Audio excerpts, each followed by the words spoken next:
السلام عليكم ورحمة الله وبركاته. إن الحمد لله نحمده ونستعينه ونستغفره ونؤمن به ونعوذ بالله من شرور أنفسنا ومن سيئات أعمالنا. من يهد الله فلا مضل له ومن يضلل له فلا هادي له.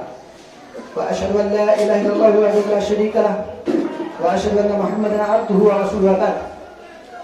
فإن أصدق الحديث كتاب الله وخير الهدي هدي محمد صلى الله عليه وسلم وشر الأمور محدثاتها وكل محدثة بدعة وكل بدعة ضلالة وكل ضلالة في النار.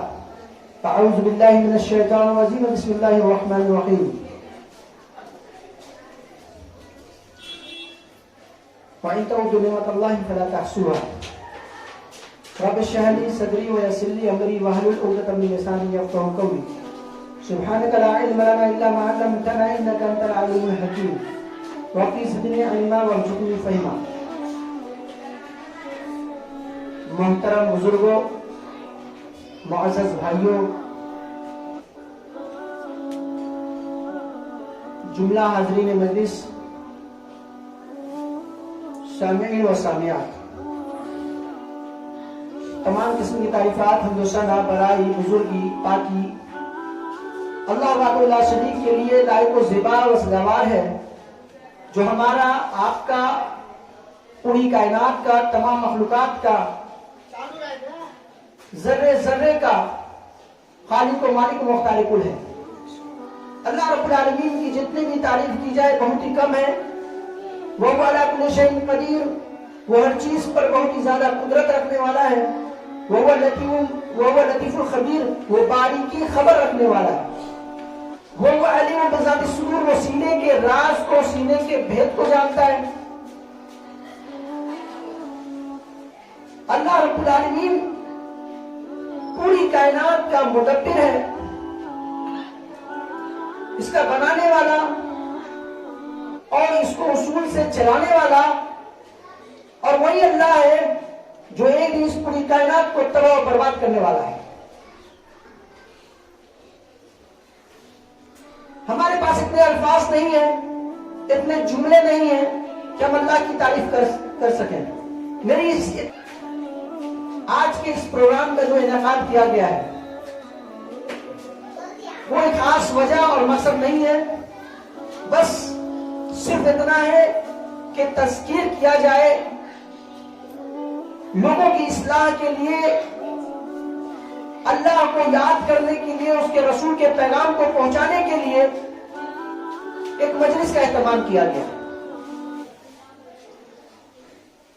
یقیناً اگر ہمارے دل و دماغ کے اندر یہ بات موجود ہے کہ یہاں پر ہم اس لیے بیٹھے ہوئے ہیں تاکہ قرآن و سنت کی باتوں کو سن کر اس سے استفادہ کر کے اپنی زندگی کو نکھارنے کی کوشش کریں، اپنے اندر تبدیلی لانے کی کوشش کریں، تو یقیناً یہ بہت ہی مبارک مجلس ہے۔ اس لیے کہ اللہ کے رسول صلی اللہ علیہ وسلم نے فرمایا کہ جس گھر کے اندر کتاب اللہ کی تلاوت کی جائے، اللہ اس کے رسول کی باتوں کو لوگوں کو سنایا جائے، وَيَتْلُونَ كِتَابَ اللَّهِ وَيَتَدَارَسُونَهُ، اس کا درس دیا جائے، يَحْفَظْ عَلَيْهِمُ الْمَلَائِكَةُ، تو فرشتے اس مجلس کو گھیر لیتے ہیں، وَغَشِيَتْهُمُ الرَّحْمَةُ، اور ایسی مجلس کے اوپر، ایسی مجلس والوں کو رحمتیں گھیر لیتی ہیں، وَذَكَرَهُمُ اللَّهُ فِي مَنْ عِندَهُ، اور اللہ رب العالمین کے پاس یہاں سے جو فرشتے گزرتے ہیں، یہاں کی مجلس کا جب اختتام ہوتا ہے تو فرشتے اللہ کے پاس ان تمام لوگوں کی حاضری دینے جاتے ہیں کہ کتنے لوگ حاضر ہوئے تھے۔ اللہ رب العالمین کہتا ہے تم گواہ رہنا، جن لوگوں نے بھی اللہ اس کے رسول کی باتوں کو سنا، توبہ استغفار کیا، عزم مصمم کیا کہ اپنے اندر اصلاح کریں گے اور اللہ سے ڈر گئے ہیں، یقیناً ہم نے ان کے گناہوں کو بخش دیا ہے، ان کے لیے ہم نے جنت مقرر کیا، جنت رکھا ہے۔ اللہ وجعلنا منہم، اللہ تعالی ہم تمام مسلمانوں کو ان میں بنائے۔ حاضرین گرامی، اللہ رب العالمین کی بے شمار نعمتوں میں ایک نعمت سکن کی بھی ہے، جس کو ہم ٹھکانہ کہتے ہیں، مسکن کہتے ہیں، گھر کہتے ہیں۔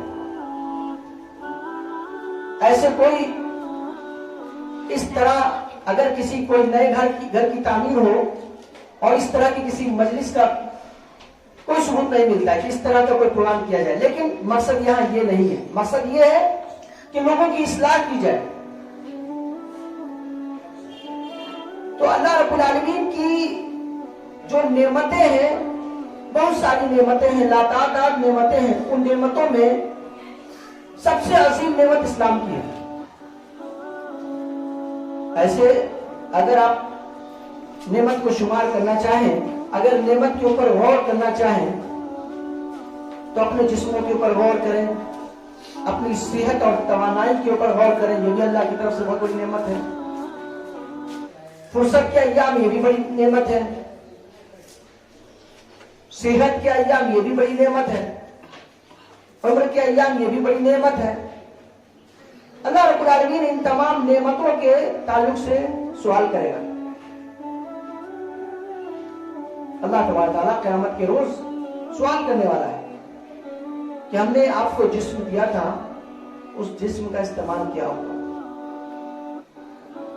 حدیث کے اندر آتا ہے، ترمذی کی روایت پڑھیں گے تو نبی کریم صلی اللہ علیہ وسلم نے فرمایا کہ جب تک انسان 4 سوالوں کا جواب نہ دے دے، لا تزول قدم ابن آدم یوم القیامت حتی یسأل عن 40، آدم کے بیٹے کا قدم ذرا بھی نہیں ڈگمگا پائے گا، نہیں ہل پائے گا جب تک کہ وہ 4 سوالوں کا جواب نہ دے دے۔ وہ کون سا سوال ہے؟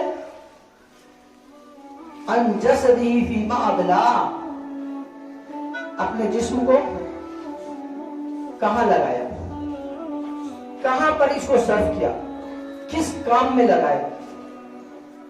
وَعَنْ عُمْرِ فِيمَا أَفْنَىٰ، اپنی عمر کو کہاں گوایا. وَعَنْ شَبَابِ فِيمَا أَبْلَىٰ، اپنی جوانی کو کہاں گزارا، اپنی جو جوانی کے ایام ہیں اس کے لمحات کو کہاں گزارا. وَعَنْ مَالِهِ مِنْ أَيْنَ اكْتَسَبَ وَمَا أَنْفَقَ، اور تم نے مال کہاں سے کمایا اور کہاں خرچ کیا. اور ایک حدیث کے اندر یہ بھی ہے وَعَنْ عِلْمِهِ مَاذَا عَمِلَ، اور جو تم نے علم حاصل کیا اس کے اوپر تم نے عمل کتنا کیا.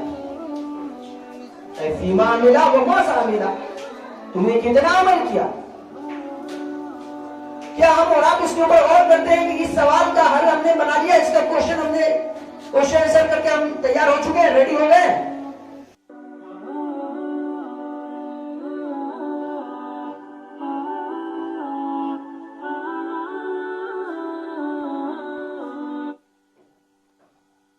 پریکٹیکلی ہم تیار ہیں، اللہ کے سامنے جواب دینے کے لیے ہم تیار ہیں.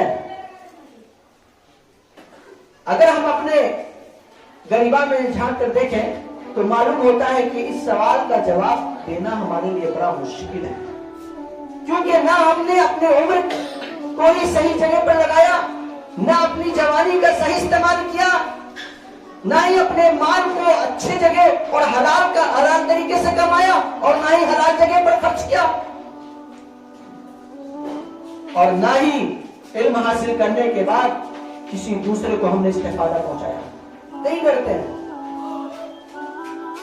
اگر علم ہو گیا تو آپ دیکھیں گے بہت سارے ایسے اہل علم ہیں جو اپنے علم کا دھوس جماتے ہیں، جن کے پاس علم نہیں ہے اس کے آگے